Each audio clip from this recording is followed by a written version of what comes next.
Act tax cuts expire, by letting health care slip away from families all across our country, today the majority in this body appears to be prepared to do precisely that. Now, just a comment or two about my colleague and friend Senator Cassidy's presentation about the Republican plan just now. Senator Cassidy and I are good friends, and we work on a lot of bipartisan health care legislation today. But let's be clear, the Republican plan that he's talking about doesn't help people afford their premiums in the first place. That's what this is about. And the other issue that my colleague raised about the Hyde Amendment applies to the Affordable Care Act already. What the Republican plan does is now say that people who pay private premium dollars into the ACA cannot use their private dollars to fund what's called elective abortions. So I just want to be clear about those 2 points. And now I want to talk about the progress we've made and the progress we still need to make when it comes to the Affordable Care Act. It's easy to take for granted now as we have grown accustomed to its benefits, but the Affordable Care Act was an important milestone in expanding opportunity for more Americans. The ACA helped millions of Americans who were previously unable to afford insurance to get life-saving care for themselves and their families without breaking the bank or facing bankruptcy. It allowed Americans who have pre-existing conditions to actually buy insurance.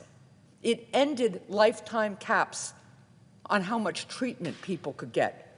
Is the Affordable Care Act perfect? No. It was the product of a legislative compromise. But has the Affordable Care Act made Americans healthier, strengthened our economy, and saved lives? Yes.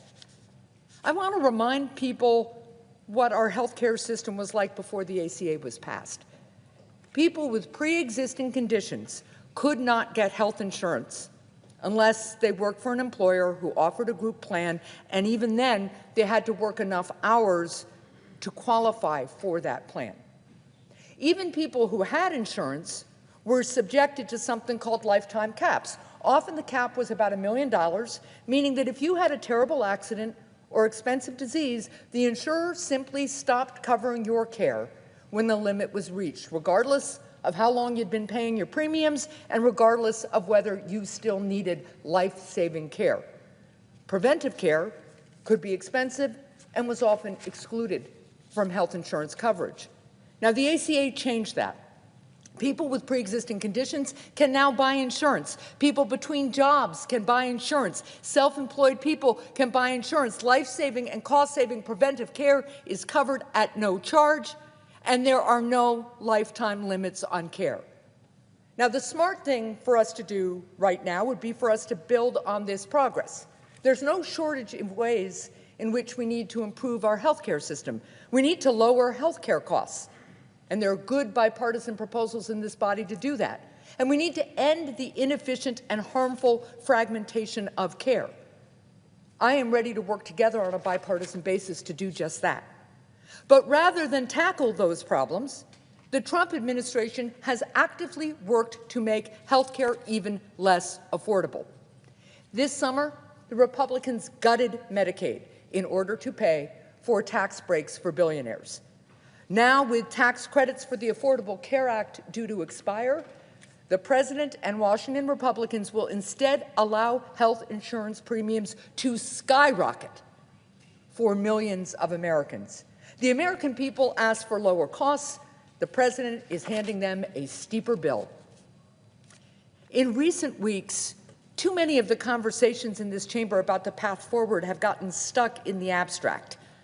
We've seen proposals that resemble ideological wish lists rather than the type of compromise that would recognize the reality that Americans are facing on the ground.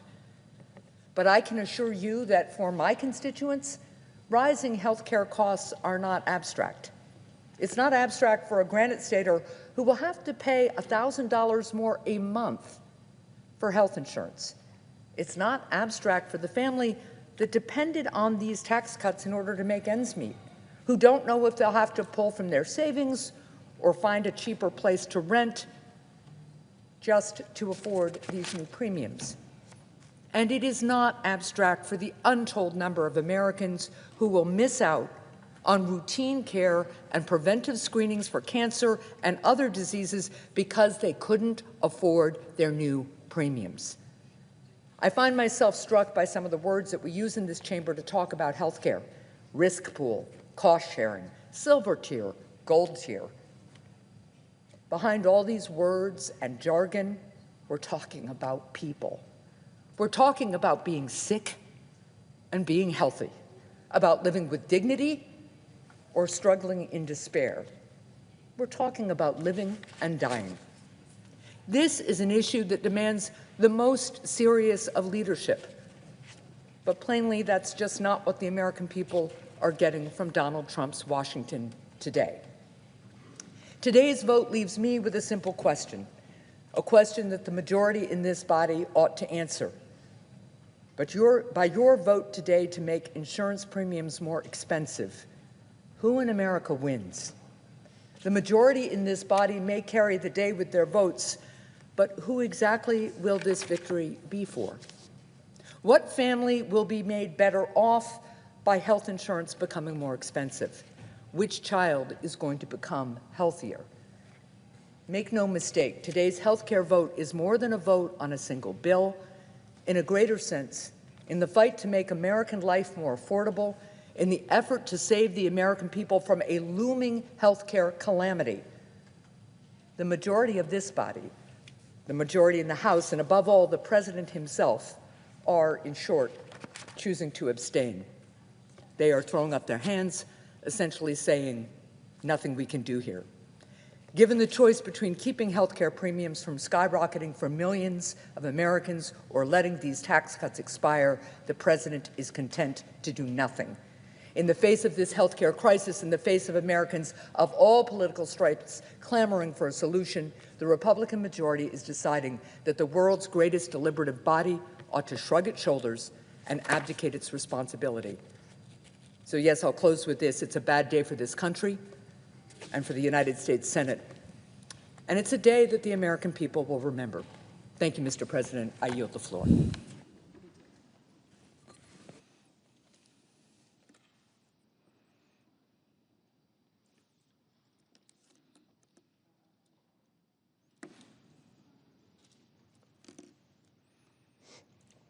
Mr. President. Senator Idaho. Mr. President, I ask unanimous consent to speak for up to 5 minutes prior to the scheduled roll call vote. Without objection. Thank you, Mr. President. Also, Mr. President, I have 6 requests for committees to meet during today's session of the Senate. They have the approval of the majority and minority leader. Duly noted. Thank you, Mr. President. We've spent a lot of time this week talking about the problems of our healthcare system. Premiums are rising, hospitals are struggling, and out-of-pocket costs are out of control. These problems are not new. And frankly, notwithstanding all of the rhetoric of my colleagues from the other side, the fact is these enhanced premium tax credits that we're debating today, if they were extended or not extended, are not going to change the fact that premiums are skyrocketing. They're skyrocketing because of the failure of our current healthcare system. These problems were used to justify Obamacare in the first place, and Obamacare has progressively made them worse. Americans did not keep their doctors, as was promised under Obamacare. Americans did not keep their insurance plans, and their premiums did not go down. In fact, Obamacare premiums have risen at roughly double the rate of employer-provided health care plans since their inception.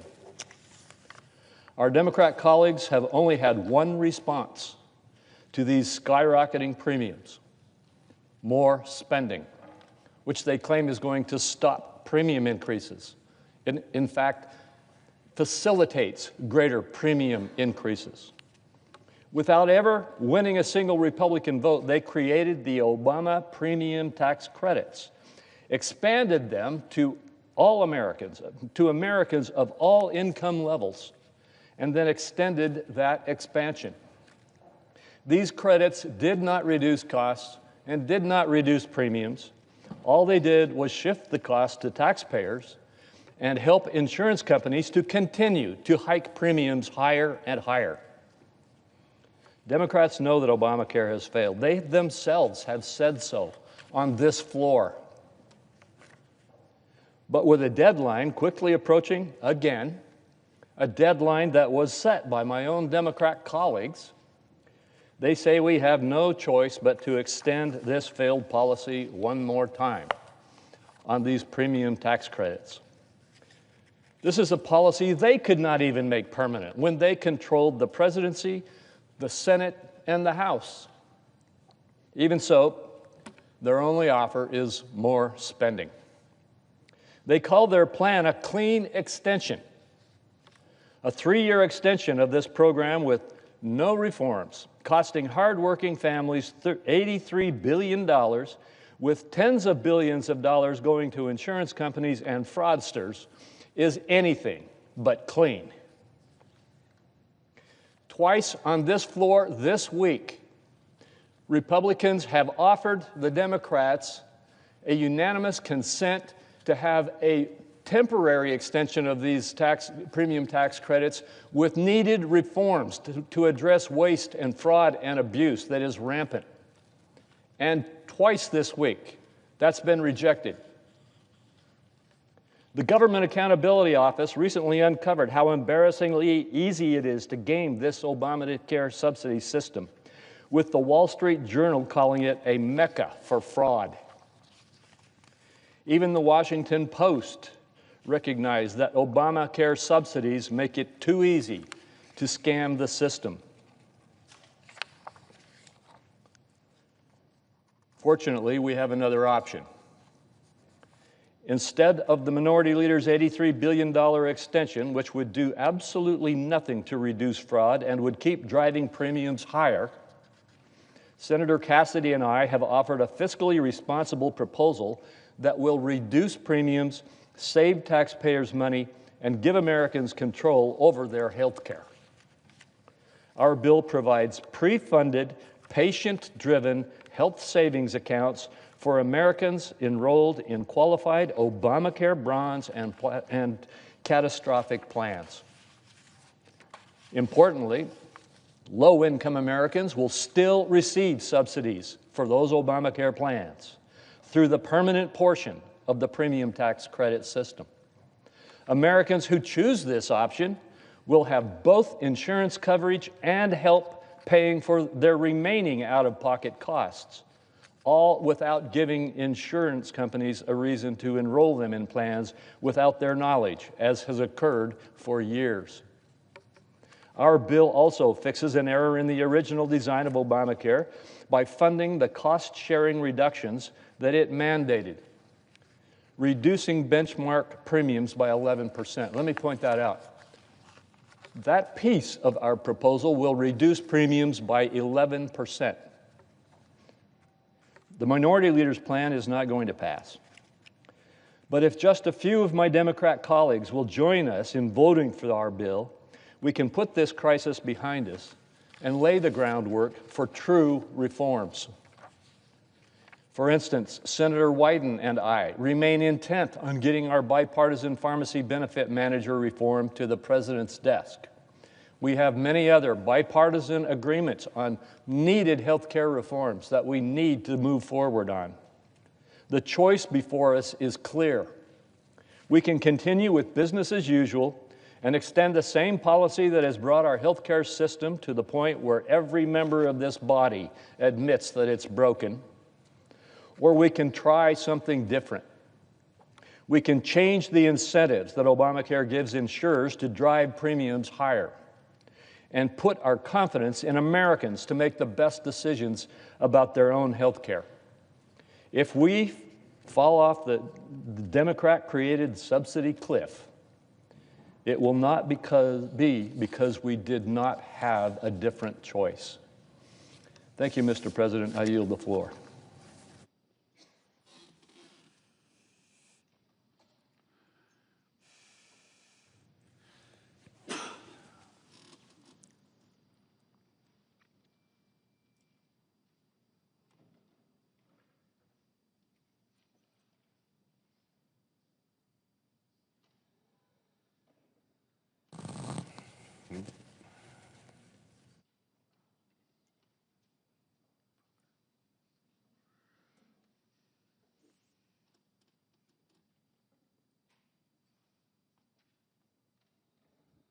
President. Minority Leader. Mr. President, today is D-Day, Decision Day for Republican senators. Will Republicans side with the American people and avert the disastrous impending health care crisis? Or will they abandon American families as premiums shoot through the roof come January 1st? In a few moments, the Senate will vote on two bills, the Republican bill and Democrats' clean, simple extension of the ACA tax credits. I say to my Republican colleagues, our bill is the last train to leave the station. It is the only realistic option before the Senate today that solves the health care crisis. If Republicans don't climb aboard, there won't be another chance to act before premiums skyrocket next year. Now, Republicans have dithered long enough. Democrats are fighting to lower costs for the American people, while Republicans are fighting among themselves. And let me say this about the Republican bill. The Republican bill is not true health care reform. It is not a health care plan whatsoever. It is junk insurance. The Republican bill is simply junk insurance. For a while, it actually looked like the Republicans wouldn't put up a bill at all. But after that became too embarrassing an option for them, they used Scotch tape and glue to come up with this ridiculous proposal that can't be taken seriously. The Republican plan does nothing to extend the tax credits for even a day. Our bill, of course, extends them for 3 years. Under the Republican plan, the big idea is essentially to hand people about $80 a month and wish them good luck, say you're on your own no matter what happens. And to even qualify for that check, Americans would be forced onto bare-bone bronze plans with sky-high deductibles, $7,000 or $10,000 for an individual and tens of thousands for a couple. So the deductibles are so high that even that is not paid for by the $80 a month. And then Americans are stuck and have nothing. The Republican plan is a when you get sick, you go broke plan. Plain and simple. The only answer, the only right answer to solve this crisis is what Democrats propose today, a clean, simple extension of current tax credits. Our bill is the only plan that halts premiums from shooting through the roof. And as Americans know, this is not a symbolic vote. This is a life and death vote for millions of people wondering if they'll be able to afford health insurance next year. Millions will lose health insurance. Tens of millions will have to change plans and doctors and get high deductibles and high co-payments that they can hardly afford health care if we don't do this. So America is counting on us, the Senate. Republicans, America is counting on you to do the right thing and vote yes on our bill. A yes vote on our bill means premiums will not double or triple or more starting January 1st. A yes vote means lower costs for the American people and greater help for them to pay for the things they need. A yes vote means dignity, security, and peace of mind for tens of millions of American families. It means our healthcare system averts a disaster. There is only one right thing to do, and that's for Republicans to vote yes on our bill. The American people will not forget which way senators vote today. I yield the floor. Can we finally vote? Thank you. The clerk will report the motion to invoke cloture. Cloture motion. We, the undersigned senators, in accordance with the provisions of Rule 22 of the Standing Rules of the Senate, do hereby move to bring to a close debate on the motion to proceed to calendar number 285, S3386, a bill to provide health savings account contribution to certain enrollees to reduce health care costs and for other purposes, signed by 17 senators. Under the previous order, the mandatory quorum call under Rule 22 has been waived. The question is it the sense of the Senate that debate on the motion to proceed to S3386, a bill to provide a health savings account contribution to certain enrollees to reduce health care costs and for other purposes, shall be brought to a close? The yeas and nays are mandatory under the rule. The clerk will call the roll. Ms. Also-Brooks, Ms. Baldwin, Mr. Banks, Mr. Barrasso.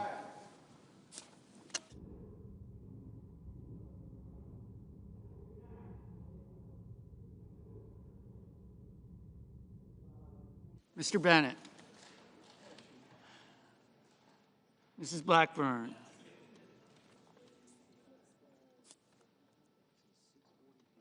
Mr. Blumenthal.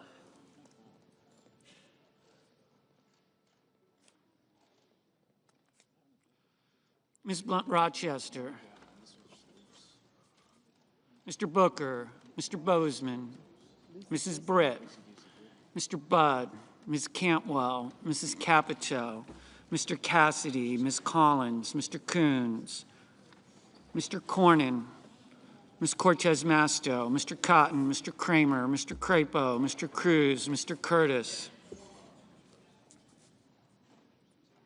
Mr. Daines, Ms. Duckworth, Mr. Durbin, Ms. Ernst, Mr. Fetterman, Mrs. Fisher, Mr. Gallego, Mrs. Gillibrand, Mr. Graham, Mr. Grassley, Mr. Haggerty, Ms. Hassan, Mr. Hawley, Mr. Heinrich, Mr. Hickenlooper, Ms. Hirono, Mr. Hoven, Mr. Husted, Mrs. Hyde-Smith, Mr. Johnson, Mr. Justice, Mr. Kane, Mr. Kelly, Mr. Kennedy, Mr. Kim, Mr. King, Ms. Klobuchar, Mr. Langford, Mr. Lee, Mr. Lujan, Ms. Lummis,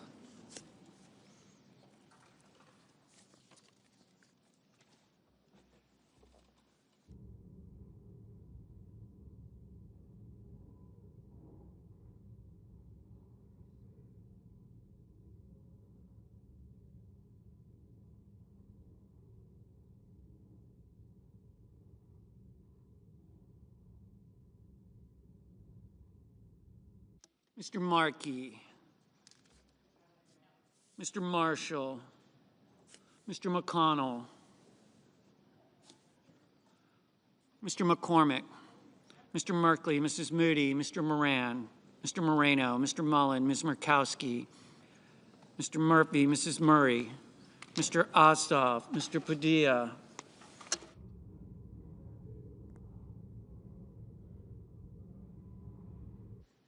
Mr. Paul, Mr. Peters, Mr. Reed, Mr. Ricketts, Mr. Risch, Ms. Rosen, Mr. Rounds, Mr. Sanders, Mr. Schatz,